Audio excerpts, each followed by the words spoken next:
Hi, welcome. Thank you for joining me for my talk, Listening and Staying Agile During COVID-19. I'm Susan Rivers, Executive Director and Chief Scientist at the nonprofit iThrive Games Foundation. Our mission at iThrive is to prepare teens to thrive by meeting them where they are and working in partnership towards a world where all have the voice, choice, and agency to reach their full potential. We do this by blending immersive technology, rich academic content, and social-emotional development so that all teens have access to the high-quality, relevant, and engaging experiences they need to thrive. Our focus, until March, had been designing for physical classrooms where students and teachers shared a physical space. And then suddenly, over 1 billion students around the world were out of school due to COVID-19. In the face of these unprecedented distance learning needs, how would we change our strategy, and what would it be? Well, many of the key components are very much the same. We start with our understanding of the teen brain. The science of the teen brain is still relatively new, only 20 or so years old, and it's continuing to emerge. The teen years are a period of astonishing growth and potential and vulnerability and opportunity. This time, leading up to adulthood, is one of brain fine-tuning. The teen brain is strengthening neural connections that are used, and it's pruning those out that are not. Teens are absorbing new information at astonishing speeds. Taking risks and exploring are hardwired into the teen brain. And we know that habits formed in the teen years can last a lifetime. When we design experiences for teens, we know that it is critical that those experiences build competencies, skills, knowledge, and practices. We know it's critical that those experiences support teens in their work of understanding who they are and integrating their identity across their personal and social roles.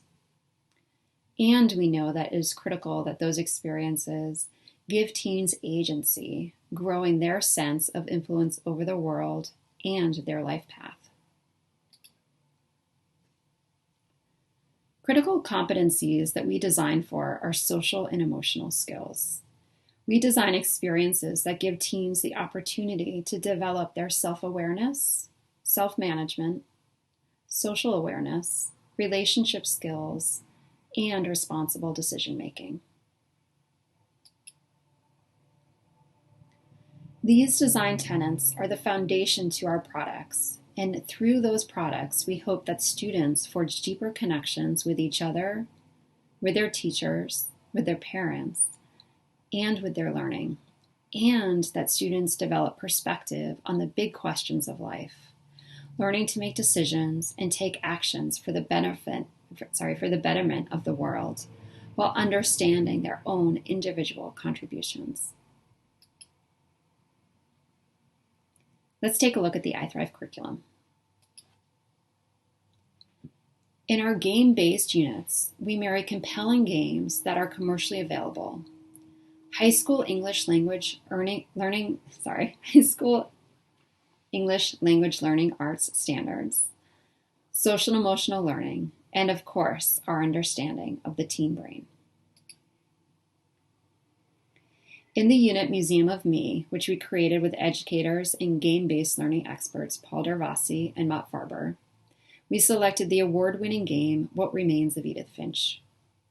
We designed a 14-lesson unit for ELA classrooms where students play the game as a group, with students taking turns controlling the game while the class watches on the big screen at the front of the classroom.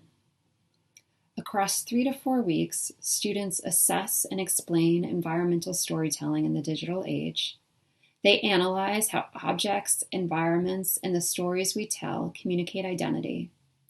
They reflect on and express their identity through a culminating creative project. The Museum of Me unit, discussions, gameplay, and activities were designed with the constraints of the physical classroom in mind, and how meaningful connections between students are made while sharing physical space. With many of our teachers in the middle of their unit, when schools suddenly shut down in March, we needed to adapt the design to meet the new constraints of distance learning. Working with our educators and students, we devised a set of remote learning adjustments, including a how-to guide for supporting emotionally responsive, teen-centered online connection, multiple options for interacting and completing assignments. We made sure that all assignments were compatible with Google Docs in the education interface.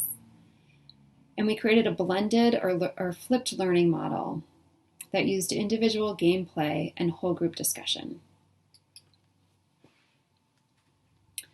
Now, to rapidly test how these adjustments would work, knowing that across a 14 lesson unit it would be hard to do that, we collaborated with education students at Harvard Graduate School of Education to design Sam's Journey, a game-based ELA unit that uses the award-winning game A Normal Lost Phone. This is a much shorter unit, just 3 class periods, and it allowed to test our distance learning adjustments quickly. In this 3-day unit, students analyze and create nonlinear narratives. They build empathy for marginalized experiences, and they explore how digital communication tools convey and conceal identity. We found that the distance learning adjustments worked. Students and teachers felt more connected to each other and more engaged in their learning. All right, let's look at the iThrive sim. So about a year ago, we became really interested in the promise of role-playing simulations for creating meaningful experiences for teens. In our research, we found that they can be designed to engage students in a new way of learning, challenge students to strategize, research, and compromise. We found that they create high-energy collaborative experiences that make lasting memories. We know that they can spark a deep love of learning about the world and about academic content.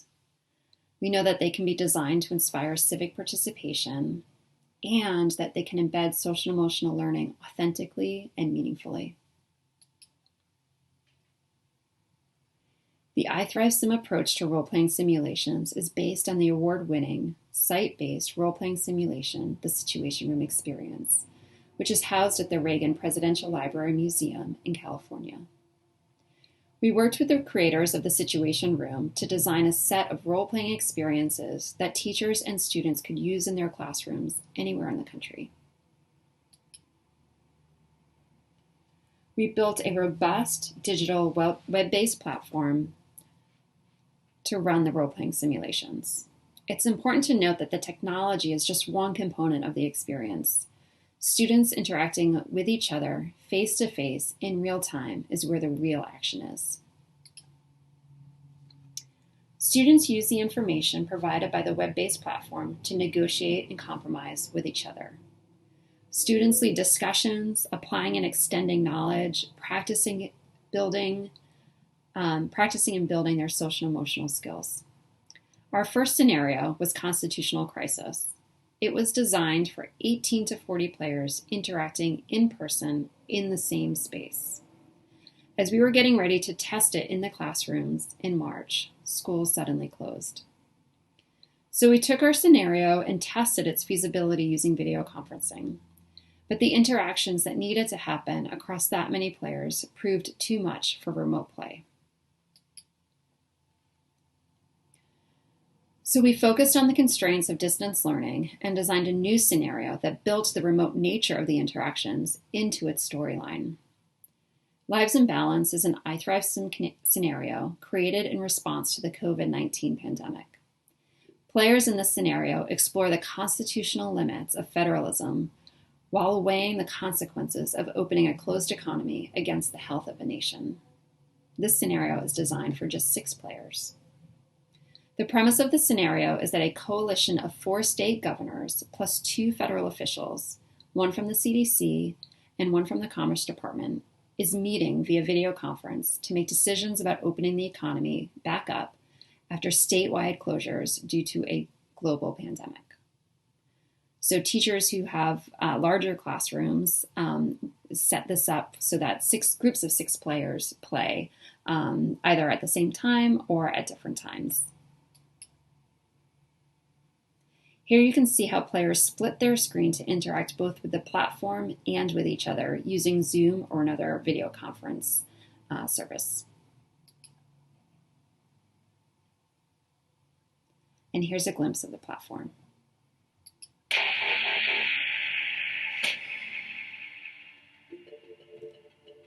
So students sign in using an ID name or number. Teachers create unique games for each group of 6 students in their class, and they can also observe the gameplay as it happens. Each player is given a role assigned by the teacher or randomly. They receive information about their character, their relationship with other characters, the goals that they have during the game, as well as other background details and personality.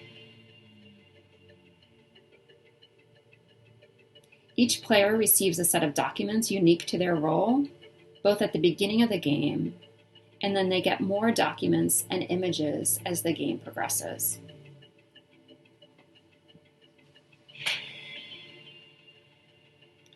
There's a function within the game platform where they can take notes.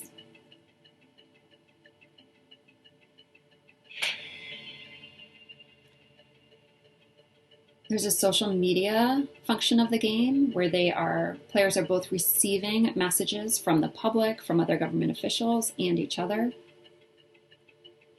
They can post messages to social media.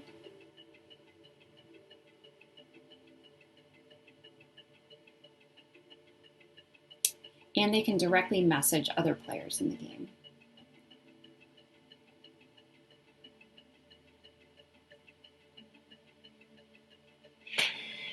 And remember, this whole time that they're receiving this information, they're also interacting with each other in the meeting. They receive breaking news stories throughout. They receive pop-ups that pull their attention and to look at the news or give them guidance on how to interact with the interface and with each other.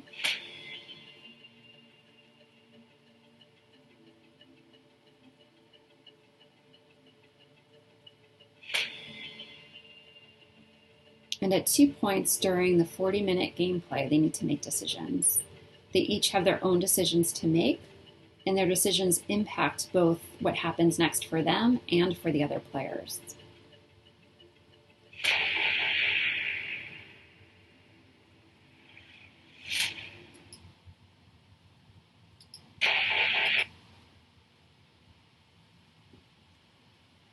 We've play tested this so far with over 100 students and their teachers, and so far the data are promising.